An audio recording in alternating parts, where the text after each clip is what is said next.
Why do we think that business buyers are any different than consumers? Newsflash, they're not. They're the same people.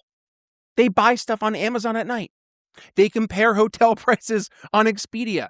They browse Zillow with a glass of wine on Tuesday night just for fun. And then they show up to work Wednesday morning and they get told, oh, you want to know how much a phone system costs? Let me schedule a discovery call for you next Thursday.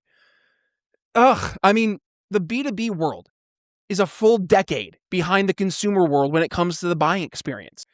But most of this industry is still operating like it's 2006. Still hiding behind gated content and forced demos and pricing that requires an NDA.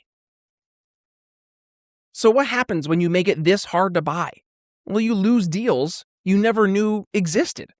And that right there should be the scariest part, because it's not the deals that went dark after the third follow-up. It's the deals that never started. The prospect who landed on your website couldn't find a price, and they left. The business owner who asked a friend for a recommendation instead of wading through your sales funnel. The IT director who just renewed the contract with the old vendor because switching to a new vendor sounded like too much of a headache.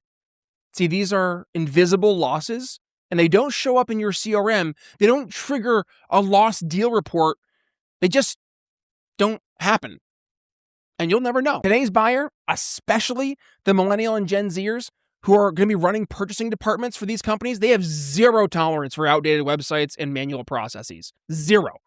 They grew up comparing products on their phone.